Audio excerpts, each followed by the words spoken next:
A paz do Senhor Jesus, meus irmãos, quero aqui mais uma vez agradecer a você que está abrindo a porta da sua casa por intermédio dos nossos canais de transmissão e recebendo a gente na sua casa. Gostaria hoje de estar falando um pouco sobre a nossa trajetória, sobre a nossa igreja no geral, como tem sido, o que Deus tem feito, os milagres que têm acontecido e falar um pouco junto com cada um de vocês. Para dar início, eu quero fazer uma oração pedindo a Deus a bênção sobre esse trabalho, que Ele possa estar presente aqui, nos ajudando, nos fortalecendo, porque se não for o Senhor, nós não estaríamos aqui hoje, mas é a mão do Senhor que nos guarda, nos protege e nos faz com que estejamos aqui. Pai, eu quero render graças a Ti, louvor, Senhor, pela oportunidade de estarmos mais uma vez aqui, para ouvirmos, ó Deus, e falarmos da Tuas grandezas, do Teu poder e da Tua ação em nosso meio, Pai. Venha com a Tua mão bondosa e miraculosa, fazendo em nós obra maravilhosa. Seja glorificado mais uma vez, Senhor, aqui neste lugar, por intermédio desse vídeo que será transmitido por todo o Brasil e fora do mesmo, mas para a glória do Teu nome, ser conosco, Pai, em nome de Jesus. Amém. Temos aqui hoje, eu sou o pastor Isaac, pastor da Adebrais Jacintinho, a nossa sede histórica do estado de Alagoas. Temos aqui hoje o nosso irmão Davi. Esse daqui é o famoso Davi, que vocês acreditam que deve ser curioso para conhecer ele. Esse é o abençoado, que quase não dá dor de cabeça, que é um menino calmo, menino muito calmo, tranquilo, cabeça de gelo. Então, se apresenta aí, Davi, para os irmãos, para que eles conheçam um pouquinho de você. Davi, eu estou aqui com o pastor Isaac desde o Feitosa, aceitei Jesus lá e graças a Deus eu venho aprendendo muito com ele. E hoje nós vamos contar um pouco da história da nossa igreja e quando a gente chegou aqui, como é que era e como é que está hoje. Amém. Certo.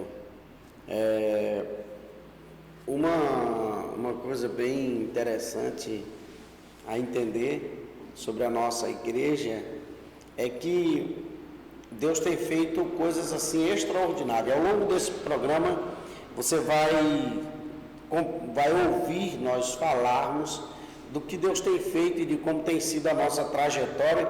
Mas antes de nós começarmos, eu gostaria de ler uma palavra que se encontra em Hebreus, capítulo 10, versículo 19, nós vamos ler até o 25, que diz assim: tendo, pois, irmãos, ousadia para entrar no santuário pelo sangue de Jesus, pelo novo e vivo caminho que Ele nos consagrou pelo véu, isto é, pela sua carne, e tendo um grande sacerdote sobre a casa de Deus, cheguemo-nos com um verdadeiro coração em inteireza e certeza da fé, tendo os corações purificados da má consciência e o corpo lavado com água limpa. Retenhamos firmes a confissão da nossa esperança, porque fiel é o que prometeu. E consideremo-nos uns aos outros para nos estimularmos ao amor e às boas obras, não deixando a nossa congregação, como é o costume de alguns, antes admoestando-nos uns aos outros, e tanto mais quanto vedes que se vai aproximando aquele dia. Irmãos, antes de nós entrarmos um pouco na nossa história, eu gostaria de falar um pouco de como que Deus faz as coisas e a gente não entende. Eu, quando cheguei na Adebrais Alagoas, eu estava no campo da AD Maceió com o pastor Eliseu Santana, e aprove a Deus ter saído e hoje está congregando com o pastor Jacques. Eu tinha chegado fazia poucos dias, o conhecimento do pastor Jacques comigo era muito pouco, mas quando iniciou-se a pandemia, houve uma necessidade numa congregação lá no Feitosa, e nós fomos designados para Feitosa. E ali Deus nos ajudou bastante. Deus fez coisas extraordinárias, o nome de Jesus foi glorificado. Nós, em pouco tempo, conseguimos levantar verba para bater laje, para fazer um trabalho magnífico ali, e tudo isso foi para a glória de Deus. Hoje nós estamos aqui no Jacintinho. Logo após isso, nós ficamos ainda 6 meses no Feitosa, e logo após isso o pastor Jacques estava construindo, eu, Davi, o Sidney, o Rodrigo, o Cauã, o irmão Roberto, ainda foi com a gente uma vez, ou foi 2, se não me engano. Alguns irmãos, eu sempre ia e levava os irmãos para nós trabalharmos ali na edificação e estruturação do novo templo.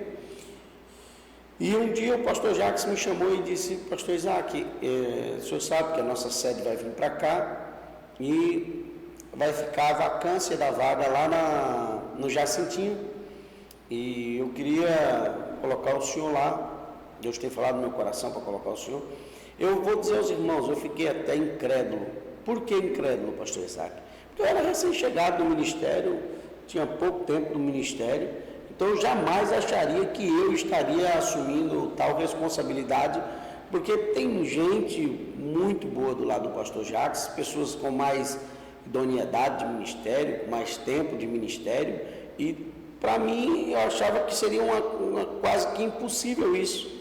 Mas aprove a Deus ter falado ao coração do nosso líder e abriu essa oportunidade. E já estamos aqui, vai fazer quase 3 anos nessa igreja, trabalhando para Jesus, né? E junto com isso nós começamos, bem dizer, do zero. E tudo que tem acontecido é por causa da oração. Tudo que tem acontecido é por causa da misericórdia. Tudo que tem acontecido é porque o Senhor é bom e a sua bondade dura para sempre.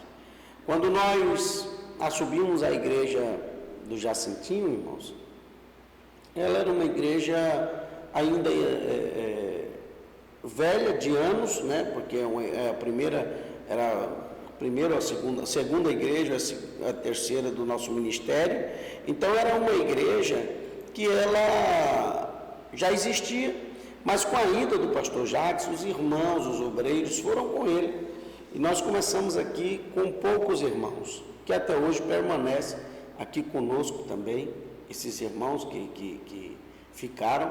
Alguns estão em outras congregações, alguns estão dirigindo congregações, outros, mas algumas pessoas daqui ficaram, ainda permanecem conosco, mas Deus tem sido bom, irmãos. A gente vai contar o que Deus tem feito, a gente fica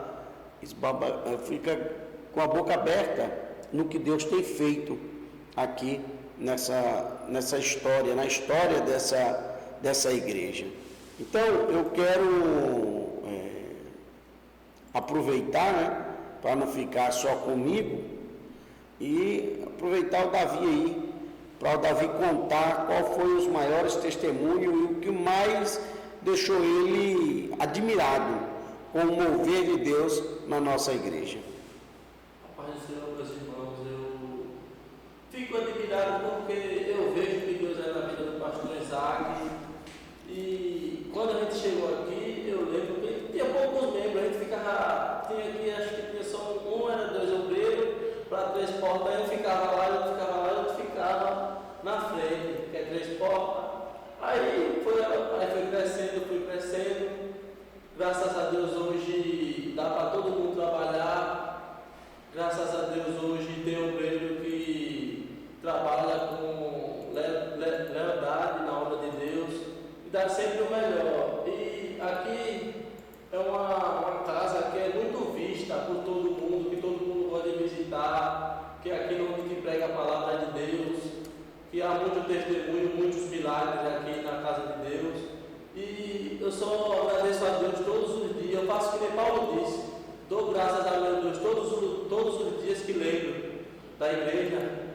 Aqui é uma igreja que está crescendo cada dia para a honra e glória de Deus, e daqui um dia também, que dia de domingo mesmo não está dando para os irmãos ficar, vai ter que construir ou levantar mais uma parede. E pastor, eu quero perguntar como foi a experiência que o senhor teve aqui na igreja, como foi que o senhor está aprendendo mais com os irmãos. Eu quero dizer uma coisa a você, Davi. para mim, como você disse, é uma experiência mesmo. Tem sido uma escola para mim. Essa é a 13ª igreja que eu estou dirigindo já, mas eu digo uma coisa para vocês: cada igreja que a gente passa, nunca repete-se a história e sempre você tira um aprendizado novo. Essa daqui eu tenho aprendido muita coisa mesmo, inclusive como você aprender a lidar com as pessoas. E no meio da igreja você começa a se deparar com pessoas de vários gêneros. Você trabalha com pessoas calmas, você trabalha com pessoas mais alvoroçadas, você trabalha com pessoas com maior energia, você trabalha com pessoas desanimadas.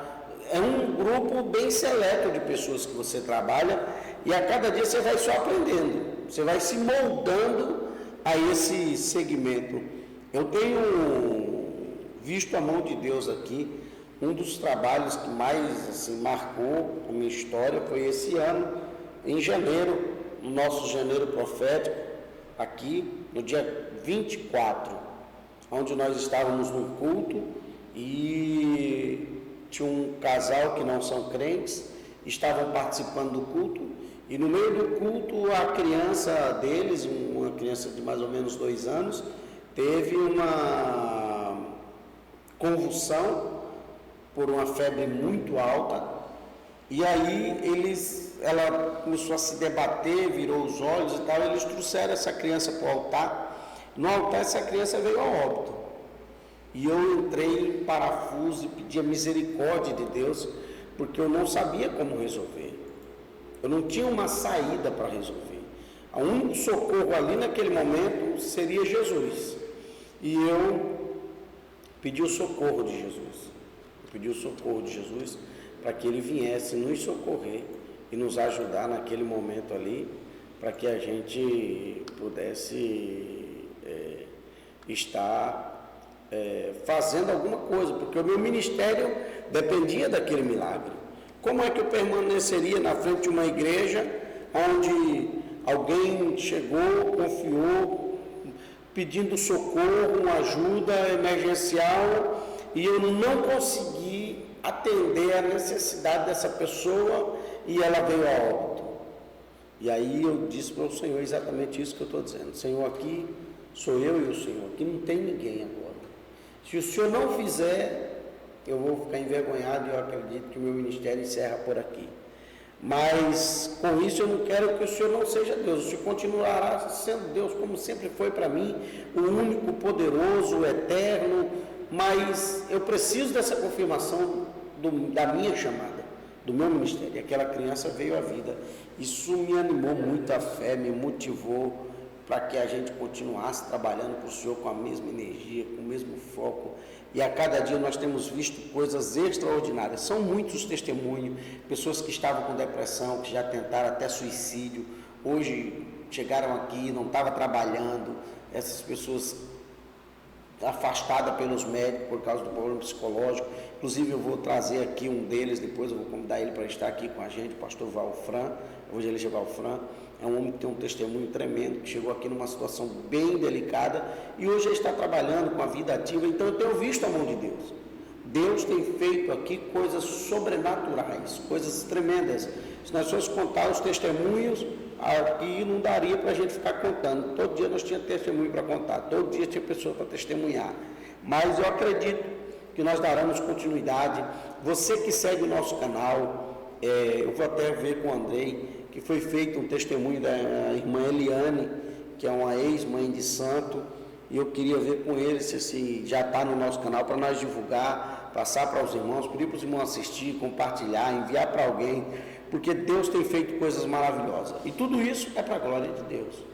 E outra coisa que eu quero perguntar ao senhor: quando o senhor assumiu aqui, como foi, assim, o senhor ficou meio assim, rapaz, não tinha ninguém na igreja, e tipo, o senhor pegar uma congregação que não tem ninguém para levantar, e hoje, graças a Deus, não dá mais para as pessoas ficar sentadas aqui, tem que botar a cadeira. Como foi isso, uma experiência que o senhor teve? O senhor, como se temeu que nem Josué, por isso que Deus disse para ele ser forte e corajoso, porque a Bíblia não diz, mas eu penso, Josué temeu ali, por isso que Deus dá um gás, dá um ânimo a ele. O senhor fala sobre isso?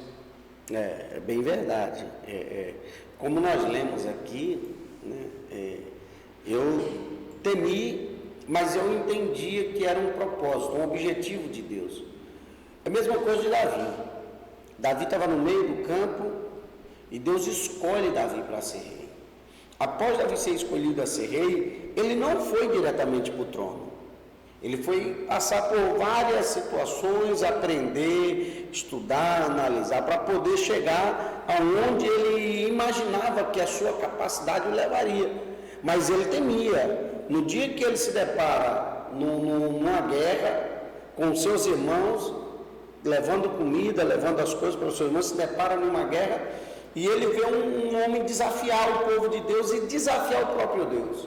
E aí ele entende que a sua chamada era maior do que ele, porque o seu coração arde de ver ninguém se manifestar para tirar essas dores, essa que estava causando ao nome de Deus ali. E ele vai para a guerra, e eu acredito que ele temeu. Assim como você mencionou Josué, Josué também temeu. Assim como eu também temi, até porque a responsabilidade era muito grande. O pastor que estava saindo daqui era o pastor Jacques, né? Um homem é um trator de esteira. Você vê o tamanho da igreja que ele está hoje, o trabalho está andando, a obra está bem. Por quê? Porque ele tinha deixado um legado no lugar. E inclusive prova é que os irmãos o acompanhou. Os irmãos que congregavam com o pastor Jacques seguiu com ele. Ficou alguns obreiros que já eram daqui da igreja de muitos anos, então permaneceram. Uma faixa de 17 pessoas ficaram com a gente aqui. E o restante que existe hoje na igreja, a Debra de Jacintinho, foram pessoas que Jesus foi trazendo. O Senhor foi mandando um trabalho de evangelismo eficaz na frente do irmão Joabe. Depois o irmão Joabe saiu, entrou o Gilvan, mas o trabalho continuou sendo fazendo, principalmente os cultos no lar, os trabalhos de rua, os evangelismos, os cultos na rua. Deus tem feito maravilha. E fora isso, as pessoas que vêm, participam dos nossos cultos, gostam do culto e permanecem e ficam com a gente, né? Todo domingo é 2, 3, 4 pessoas. Todo domingo tem vindo pessoas. Tem domingo de 12, 16 pessoas vindo congregar com a gente. Tem dia mesmo que não dá nem, bota até as cadeiras daqui de cima, mas o povo fica em pé, que não dá para, né? Tá tão cheio de igreja que tem que abrir o espaço ou juntar mais as cadeiras, porque não está dando, as pessoas estão ficando em pé. E o senhor pretende construir o que o senhor fala? Eu já conversei com o pastor Jacques, nós vamos de imediato, né, assim que a gente terminar de pagar o som, né, aí nós vamos estar fazendo comprando 100 cadeiras, né, para a gente estar melhorando o conforto das pessoas que chegam para congregar com a gente. Nós pretendemos colocar mais 100 cadeiras, mas após essas 100 cadeiras eu já falei com o pastor Jacques que eu pretendo no futuro ampliar um pouco a congregação. Eu tinha um projeto meio ousado, mas o pastor acha inviável esse projeto, porque ele acha que teria que ter uma saída lateral, independente da que nós temos na frente da igreja, porque o trânsito aqui é uma Índia brasileira, aqui o nosso trânsito no Jacintinho é incrível. Eu fico olhando o jornalista da Globo, quando mostra o Jacintinho, ele já mostra rindo, porque é um trânsito muito maluco, igual da Índia, né? Então, o pastor acha que nós teríamos que ter um terreno na lateral. Para mim, parece até ser impossível, porque eu sou limitado em todos os aspectos, mas para o Senhor, eu acredito que não é impossível. Ele pode fazer, ele detém o poder para fazer isso. Então, eu acredito que o Senhor possa estar se preparando para nos surpreender aí, quem sabe, né, em construir, alargando um pouco mais, ou fazendo até o projeto que a gente colocou aí. Depende de Deus nos dar um terreno lateral. Mas enfim, essa obra é a obra de Deus, crescendo, avançando, progredindo e prosperando. Porque não adianta você crescer e não prosperar. Você precisa crescer, mas precisa prosperar também. Então Deus tem ajudado a gente. Nós temos crescido, temos solidificado e temos prosperado. Cada dia a igreja está prosperando. Eu digo sempre nos nossos cultos que eu não oro para que Deus mande empresário, mas eu oro para que Deus prospere os irmãos que estão conosco e que se tornem grandes empresários dentro da nossa cidade e que o nome do Senhor seja glorificado por intermédio desse trabalho. E falando também do grupo de missões, é um grupo que está ajudando muito também a igreja ao crescimento de culto do lar mesmo, que o irmão Gilvan, o irmão Joab, agora o irmão Gilvan faz, toda vez ele ganha alma para Jesus, ganha 3, 4 almas, e a igreja vai crescendo, e também o discipulado, e o senhor está falando desse trabalho, o senhor acha desse trabalho? Eu costumo dizer o seguinte, inclusive os irmãos que nos acompanham têm visto que eu tenho solicitado, inclusive, para irmãos que já são batizados de muito tempo, mas nunca teve discipulado, não conhece Deus, não conhece a Bíblia, não conhece o Espírito Santo, não conhece a doutrina do ministério, não conhece nada, e o discipulado é exatamente a preparação do membro para entender um pouco mais sobre a doutrina que ele está servindo, que ele está seguindo a Deus, os regimentos internos da igreja, o desenvolvimento espiritual. Quem participa do discipulado cresce. São os 3 cultos importantes, 3 trabalhos importantes da igreja: discipulado, doutrina e escola dominical. É os 3 trabalhos que edifica com a base de ensino doutrinário da igreja, é exatamente esses 3 trabalhos. Então, nós temos investido, temos trabalhado, temos sempre feito a cobrança aos obreiros, aos irmãos, que participem, principalmente da escola dominical, que eu costumo dizer que a escola dominical é o maior curso de teologia progressivo e contínuo, nunca para, e você sempre está aprendendo, O grande problema é que por achar que está participando de uma escolinha, como muitos citam e acham, esquece que não está participando apenas de uma escolinha, mas está participando da maior escola teológica do mundo, que é a escola dominical. E falando também do discipulado, a maioria dos irmãos, tudo está se casando. Nossa igreja, acho que hoje é uma das igrejas que mais tem irmãos que casam. Isso é para a glória de Deus. É o crescimento, né? É o crescimento. O crescimento é exatamente isso. Pessoas chegam solteiras, se conhecem, se casam, veem os filhos e a igreja continua. Ela é progressiva, ela não para. A conta da igreja ela não pode ser dividida, nem de menos. Ela tem que ser de multiplicação. Tem que ser de multiplicar. Sempre mais, sempre mais. E é o que nós temos visto. A cada dia a igreja crescendo, avançando e alargando suas tendas. Dentro do que nós lemos aqui nessa tarde, né, a palavra, ela nos remete à ousadia na oração. Uma igreja que não ora, ela é suscetível ao fracasso. Hoje é quarta-feira, hoje é dia de ciclo de oração aqui na nossa igreja. Nós fazemos um dia com Deus. E Deus tem se feito presente, são muitos os testemunhos desse dia com Deus que nós temos realizado aqui, que poucas igrejas hoje ainda fazem esse trabalho, né, de dia com Deus. Nós estamos aqui fazendo, a nossa sede faz na terça-feira, mas é um trabalho que Deus tem dado muita autoridade à irmã Nina, que tem estado à frente desse trabalho, né? E outra coisa também, falando do grupo de missão, tem o grupo das irmãs também que faz a visita, né? As viúvas. Um trabalho lindo que o Círculo de Oração nosso faz aqui, que é um trabalho assim distinto de missão, mas ainda é parte de missão, né?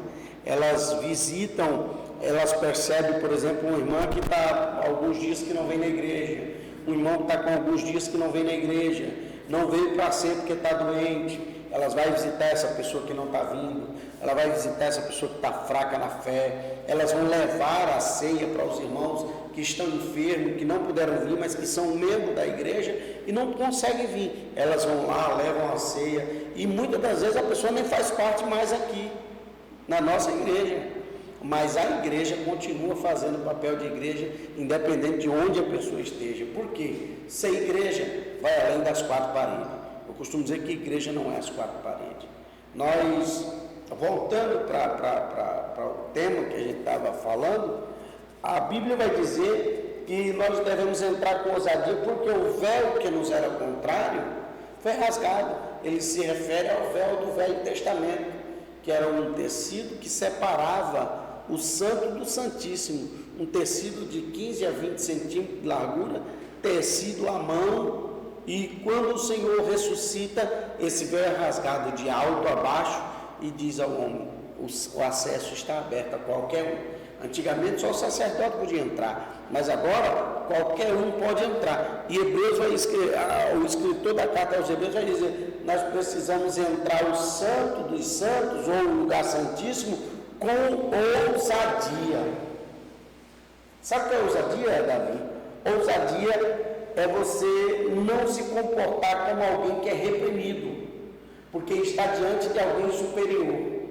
Ousadia é ter a liberdade de falar na sua linguagem, na sua terminologia, e ser compreendido e ser ouvido. Deus nos abre esse acesso para que nós entremos diretamente ao trono de Deus sem ter que ficar acuado. Agora, Ele pede uma coisa de nós, que nós entremos adorando com fé, mas o maior requisito é em santidade. O que nos dá acesso a esse trono é a santidade. Por quê? Quando eu entro com santidade, o meu coração é puro, é sincero. O salmista vai dizer, Senhor, quem entrará no seu santuário? E ele mesmo responde, quem tem as mãos limpas, o coração puro, não é vaidoso e sabe amar. Só entra com o coração puro quem mantém a santificação. Só entra com ousadia quem tem um coração limpo. E outra, precisa ter certeza da fé.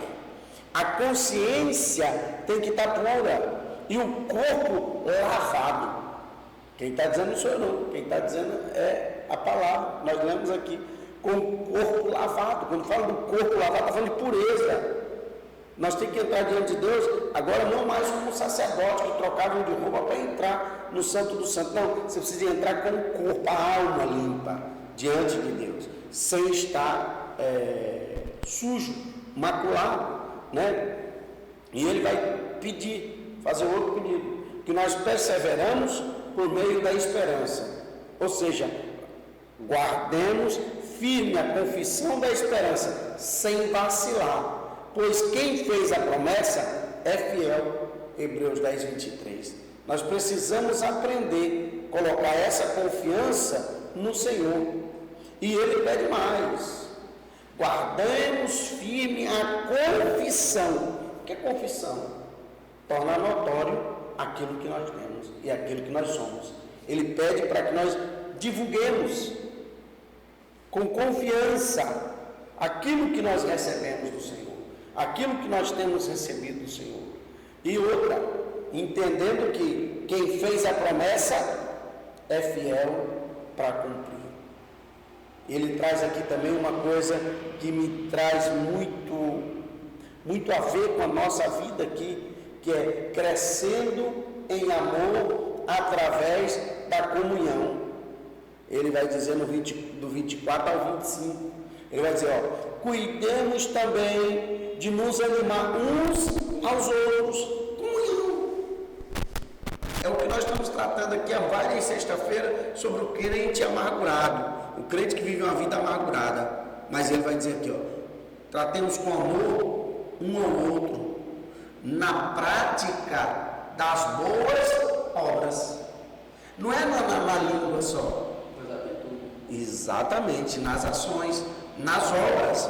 E outro pedido que ele faz, não deixemos de congregar. Não deixemos de congregar como é o costume de alguns. Pelo contrário, façamos a demoestação, ainda mais agora, que vocês veem que o dia se aproxima. Ou seja, o arrebatamento da igreja está mais perto do que quando nós começamos na fé. Que Deus abençoe a cada um dos irmãos que abriram as portas das suas casas para nos ouvir, para nos receber dentro de sua casa. Que Deus abençoe, divulgue esse trabalho, nos ajude. Se você ainda não segue o nosso canal, segue aí. Nós vamos trabalhar para toda quarta-feira estar divulgando algo novo. Nós vamos trazer alguns temas interessantes, alguns debates bons. Tem algumas pessoas boas que Deus está trazendo para perto de nós. Nós vamos trazer alguns materiais bons para os irmãos. E vai ser de bom ouvido, e você está nos seguindo para você acompanhar. Vai lá no sininho, coloca lá todas, não vai te atrapalhar em nada. Você vai receber as notificações, vai estar nos acompanhando. Segue a gente, deixa Deus tocar você. Eu tenho certeza, Deus sempre vai ter uma palavra para você. O senhor vai divulgar o curso preparatório para o obreiro? Vamos fazer, nós vamos ver se essa semana ainda, quando for na próxima quarta, a gente já consiga fazer a amostra para os irmãos da nossa apostila, do que vai ser tratado. Eu estou um pouco indeciso, mas eu acho que nós vamos tratar sobre ética cristã. Vamos falar um pouco sobre ética, para todos os obreiros, para toda a igreja, e nós vamos fazendo a cada dia e edificando o povo, porque quanto mais o povo tem conhecimento, menos eles são presa fácil, menos o inimigo ataca, menos o inimigo tem liberdade de trabalhar no meio do povo. Nós precisamos a cada dia, mais e mais, termos uma igreja eficaz. Se a igreja for eficaz, ela cresce, ela prospera e ela anda avante. Amém, irmãos? Que Deus abençoe. Vamos fazer uma oração agradecendo a Deus por tudo aqui nessa tarde. Eu fiz a primeira oração, o Davi faz a segunda oração aí, agradecendo a Deus em nome de Jesus. Senhor, meu Deus, meu Pai, eu quero te agradecer por mais uma oportunidade que o Senhor nos deu, Pai, de falar da tua palavra. Senhor Deus, que essa palavra, Pai amado, Pai querido, que a gente falou aqui, que seja tudo para honra e glória do teu nome, Senhor, dá sabedoria ao pastor Isaac, dá sabedoria ao obreiro que está do lado dele, para o andamento da tua obra, Senhor. Assim eu te peço e te agradeço, em nome de Jesus. Amém.